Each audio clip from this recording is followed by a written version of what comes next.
Hamilton versus Jefferson. This isn't just a story from a history book. It's the story of the fight that literally created American politics as we know it. I mean, have you ever just looked at the news and thought, why is it always a fight? It feels like this constant tug of war, right?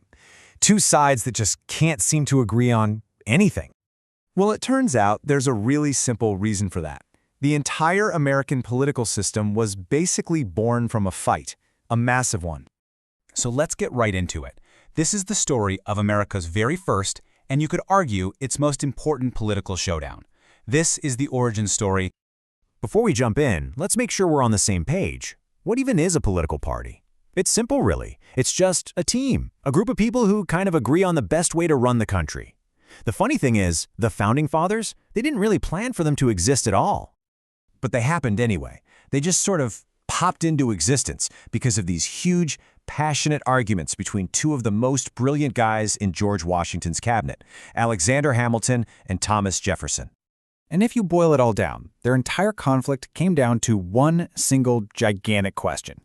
How much power should the federal government have? Hamilton's crew, the Federalists, they were shouting for more power. And Jefferson's team, the Democratic Republicans, they wanted less. This right here, this was the fault line that split the country in two.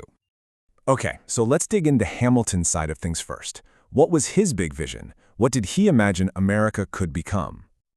So you've got Alexander Hamilton. Now this is a guy who came from absolutely nothing, a true self-made man, and he looked around at the brand new, messy country and was convinced that the only way for it to survive was with a powerful, organized central government calling the shots. So how did he plan to do it? Well, he thought the country should be led by its most successful citizens, the wealthy and the well-educated. And to give that strong government the power it needed, he argued for a loose interpretation of the Constitution. His thinking was basically, if the Constitution doesn't say you can't do something, then you probably can. It's like finding a loophole. And his economic vision? It was huge. He didn't see America's future in just farming. No way! He saw factories, trade, a bustling economy. To fuel all that, he wanted a national bank to manage the country's money and something called protective tariffs. Think of those as taxes on foreign goods designed to help America's own baby industries grow strong. And on the world stage, Hamilton looked across the pond to Great Britain. He admired their economic muscle and their stable government. To him, being buddies with the British was just smart business.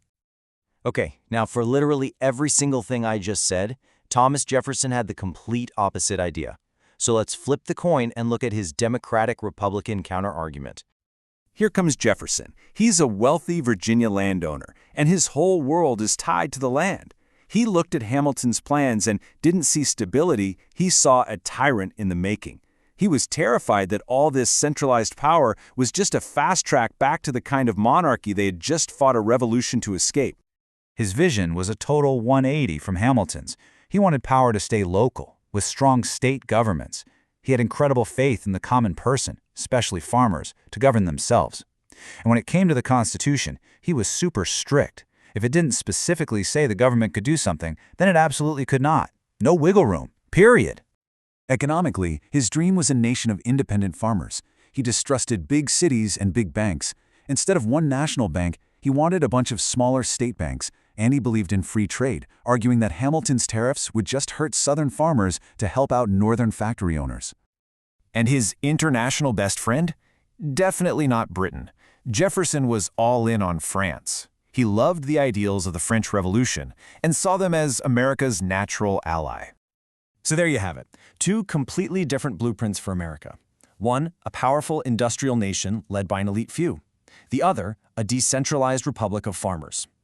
This wasn't just some debate they had one afternoon. This was the beginning of a divide that would shape everything to come. And this chart just lays it all out, side by side. It's almost a perfect mirror image. A strong federal government versus strong state governments. A manufacturing economy versus an agricultural one. Ruled by the wealthy or ruled by the people. They stood on opposite sides of just about everything.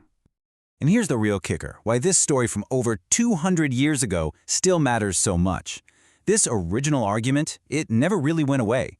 Yeah, the party names have changed, but the fundamental questions they were fighting about are the exact same debates we are having right now, today. Which leaves us with one last big question to chew on. This constant, fierce disagreement that's been baked into America's DNA since day one. Is that a bug in the system? A weakness? Or is it actually a feature? The very tension that keeps pushing the country forward? It's something to think about, for sure.